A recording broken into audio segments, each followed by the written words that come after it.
तो hello hi welcome, कैसे हैं आप सब लोग। और आज हम बात करने वाले हैं राशि फल के बारे में, जुलाई महीने की, स्टार्टिंग विद वृषभ राशि। उसके पहले मैं आपको ये बता दूं कि ये जो राशि फल है ये बड़ा एक्साइटिंग और न्यू इसीलिए भी है क्योंकि मैंने आपके लिए चार डिफरेंट काइंड्स ऑफ कार्ड्स आपके लिए मैं लाया हूं, है ना। 4 अलग अलग टाइप के कार्ड्स हैं और इन सारे कार्ड्स से हम देखेंगे कि क्या आपके लिए निकल के आता है। तो ये बहुत ही कॉम्प्रिहेंसिव होने वाला है, तो कुर्सी की पेटियां बांध लें, ठीक है। तो चलिए अब हम बात करते हैं टॉरस राशि की। टॉरस यानी ऋषभ राशि की लोगों के लिए ये रहा आपका राशिफल। तो हम स्टार्ट करेंगे विद लव। अब आप बोलेंगे कि भाई पहले कार्ड्स तो दिखाइए, क्योंकि टैरो के साथ हम राशिफल कर रहे हैं तो आपको कार्ड्स तो देखने चाहिए। और कार्ड्स देखने में इंटरेस्ट भी आता है क्योंकि उसमें कहीं ना कहीं बहुत सारी इंफॉर्मेशन होती है, बहुत सारे हिडन मीनिंग्स होते हैं। तो ये आपके टैरो के कार्ड्स हैं अलग अलग जगह। जैसे कि मैंने पहले बताया, मैं 4 डेक्स यूज कर रहा हूँ, तो बहुत ही खूबसूरत कार्ड्स निकल कर आ रहे हैं।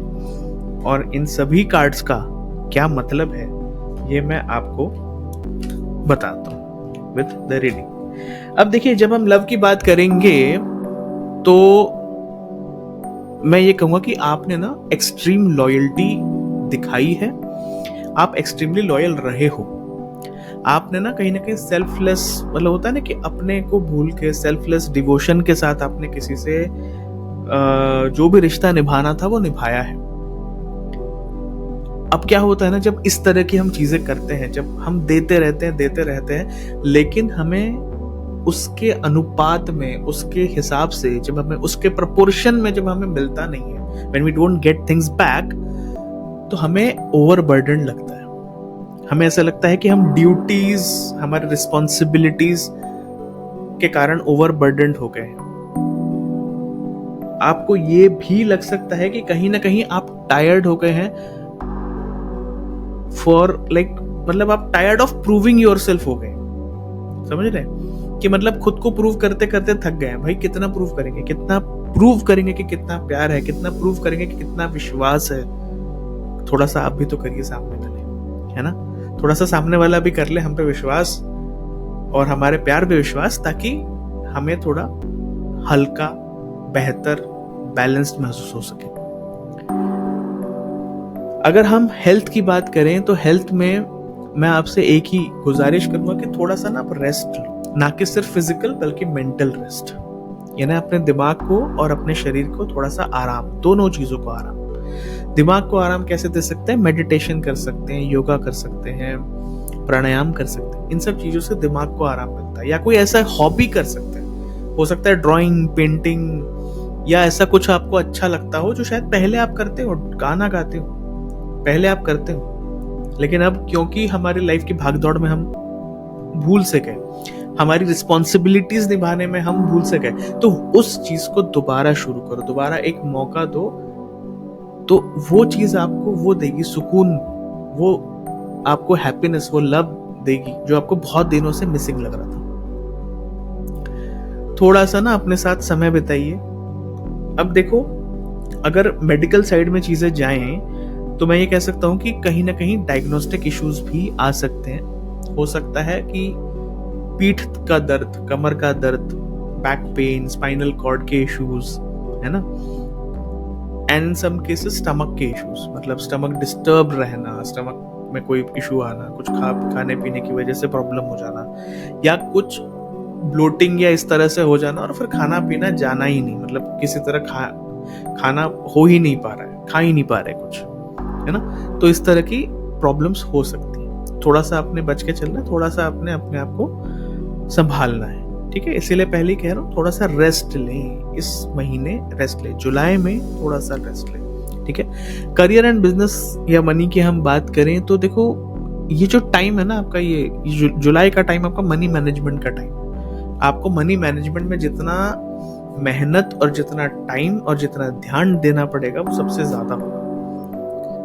मतलब आगे का पूरा साल जो हाफ ईयर बचा है, जुलाई टू दिसंबर, आप उसको ठीक से प्लान करेंगे, मनी वाइज प्लान करेंगे कि पैसे कहाँ कितने, सारा हिसाब किताब, इन्वेस्टमेंट, सेविंग्स, इनकम, एक्सपेंसेस, सब चीज़ों का आप हिसाब किताब लगाओगे। पैसे आएंगे भी आपके पास, ऐसा नहीं कि पैसे नहीं आएंगे, हो सकता है पैसे आने की वजह से भी आपको ये सारा हिसाब लगाना पड़ जाए।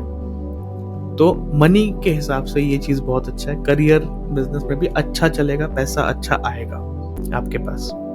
कॉशन की हम बात करें तो कॉशन के लिए मैं बोलूँगा कि आपको ना केयरफुल रहना है आपके मदर की हेल्थ के लिए, ठीक है। उनकी हेल्थ खराब हो सकती है, हो सकता है काफ़ी सारा पैसा उनके हेल्थ में भी जाए या उनके इलाज में भी जाए, हेल्थ चेक कराने में, डायग्नोसिस में, टेस्ट वगैरह में, या हो सकता है अगर डॉक्टरों के चक्कर कट रहे हैं तो वैसे, या कोई प्रोसीजर हो रहा है तो वैसा कुछ ना कुछ आपका होगा।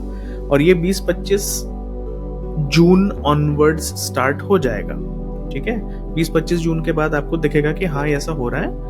और जुलाई का भी थोड़ा सा जो एक फील है, एक थीम है, वो इस तरह से ही चलेगा।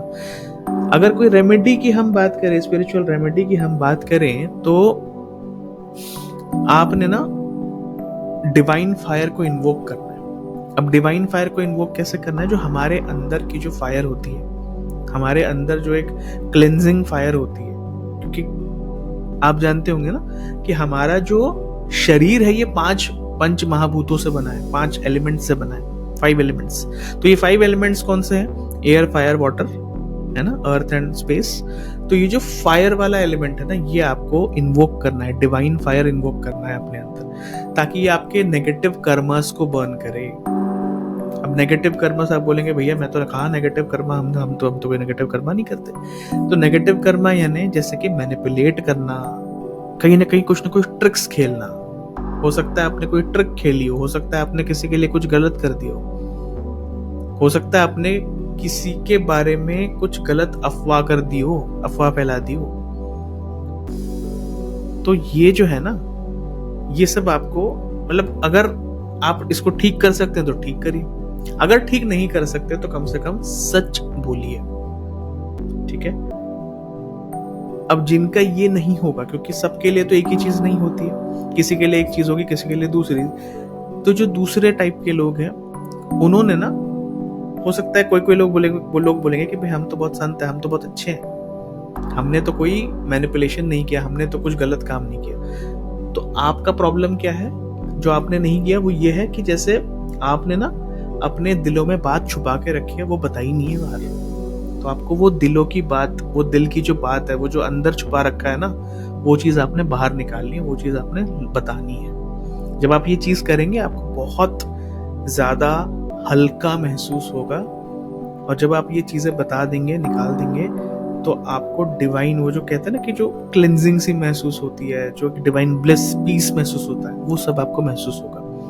अफर्मेशन के लिए अगर मैं बात कहूँ तो ये देखिए, अब लव, ये आपके लिए बहुत ज़्यादा ज़रूरी है। ये सारा कहीं ना कहीं लव का जो है ना, ये देखिए हमने लव से शुरू किया था, we are back to love, तो हमारी साइकिल कंप्लीट हो गई। तो अफर्मेशन में आप बोलना है कि I commit to the practice of seeing good in all the things. तो जो लव है ये यूनिवर्सल लव। तो I commit to the practice of seeing good in all the things. जब आप ये चीज करेंगे और इस पर्टिकुलर अफर्मेशन को कम से कम 3 बार, लेकिन मेरा रिकमेंडेशन है कि एटलीस्ट 11 टाइम्स सुबह उठने के तुरंत बाद, सुबह उठते हैं तुरंत लिखिए, रात को सोने के पहले 11 बार जरूर लिखिए। इस अफर्मेशन को आप लिखेंगे तो आपकी लाइफ में बहुत सारा चेंज आपको दिखेगा। तो जुलाई महीने में क्या चेंज हुआ ये आप हमें जरूर बताइएगा, जरूर कनेक्ट कीजिएगा, चैनल को लाइक, शेयर, सब्सक्राइब कीजिएगा, वीडियो को दूसरों के साथ बांटिए, क्योंकि कहीं ना कहीं ये वीडियो किसी न किसी की लाइफ बदल सकता है, उतनी पावरफुल है ये अफर्मेशंस, ये स्पिरिचुअल रेमेडीज आपको कहीं नहीं मिलेगी। आप चले जाओ कहीं, नहीं मिलेगी। बड़े मुश्किल से, बड़े मेहनत से ये चीजें हम आपके पास ला रहे हैं। बांटिए, प्यार बांटिए, और आते रहिए, मुस्कुराते रहिए, सदा खुश रहिए। Thanks a lot.